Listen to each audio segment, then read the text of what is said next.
She was born in a practicing Jewish family, a Jew. She had a distinguished career as a philosopher and received a doctorate at the University of Freiburg in Germany. But her academic career was impeded because she was a woman. Reading the autobiography of Saint Teresa of Avila brought about her conversion to Catholicism, and she was baptized on the 1st of January 1922. And she taught at a Dominican girls' school and studied Catholic philosophy. Then she became a lecturer at the Institute for Pedagogy at Münster. It was thrown out of her post in 1933 as a result of Nazi regime's anti-Semitic legislation. Those Nazi against the Jews, Then she entered a Carmelite monastery in Cologne and took the name of Teresa Benedicta of the Cross. Her order moved her to the Netherlands to keep her safe from the growing Nazi threat. While at a Carmelite, she wrote an important philosophical book, and also she wrote the life of St. John of the Cross. On July 20th of July 1942, during the time of the Second World War, but during Nazi invasion, the Dutch Bishop Conference had a statement that read in all the churches condemning Nazi racism. In retaliation, the authorities, the Nazis, ordered the arrest of all the Jewish converts to Christianity. So Teresa was taken to Auschwitz in Poland, and killed on the 9th of August 1942.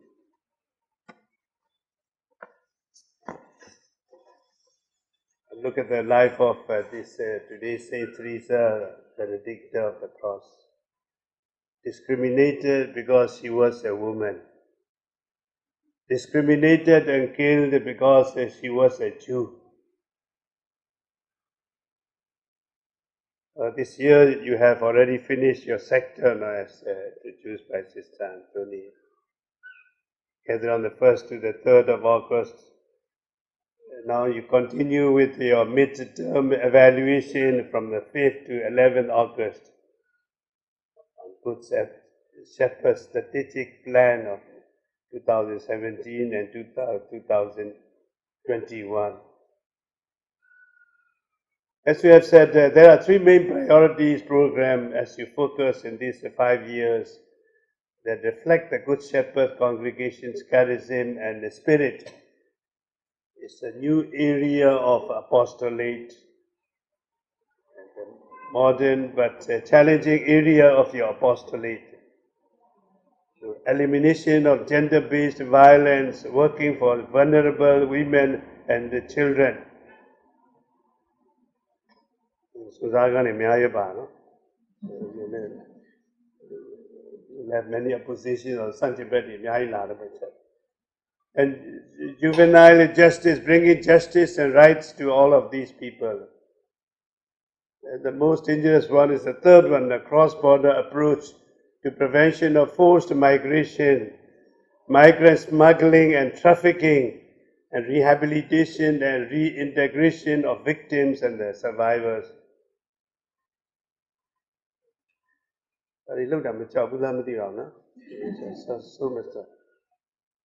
So your works are most noble and at the same time most challenging and risky.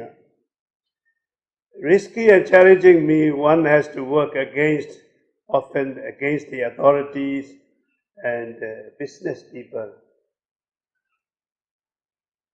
Myanmar is not alone in these or other challenges now. So around the world, 27 million people live in slavery, including 8.4 million children. 700,000 people are trafficked every year. At least 12.3 million people are victims of forced labor worldwide. And human trafficking is the third largest source of income for organized crime, generating 7 billion per year. This crime is the income of all these people of this human trafficking, 7 billion a year. So these are worldwide challenges, but one which impact Myanmar greatly. Over 1 million people from Myanmar are refugees outside their country. The fourth largest refugee population in the world, Myanmar. And more than 1 million are internally displaced within Myanmar. As you know, that 40% of our population live in poverty. Last week we were in Bangladesh. I was there in Bangladesh, in Cox's Bazar camps. Over 1.1 million, practically all Muslims, were forced to flee from the Rakhine state. So such a huge challenge. How could we manage all these mountains of problems? A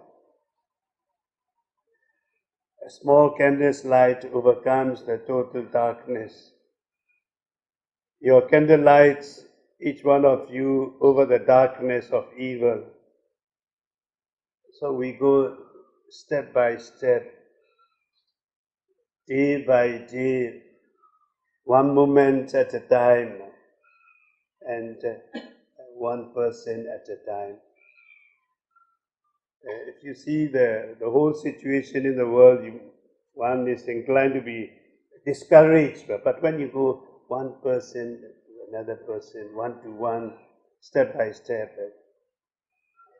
So how do we gather energy for this? The Mother Teresa of Calcutta used to say that God does not ask us to be successful, but to be faithful.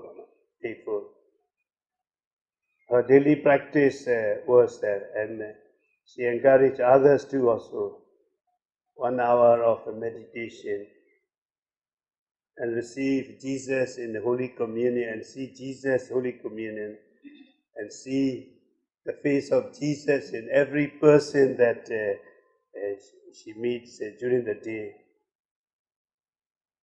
Jesus' face in the poor, abandoned, HIV patients, the lepers, people in mental asylum, and people in the gutters.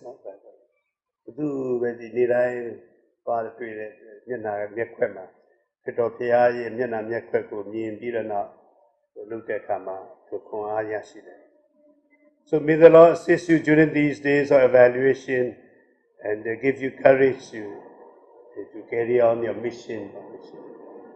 Well, I'd like to offer this Mass for you, for your intention, to be always courageous. You have a lot of energy and you're very courageous already.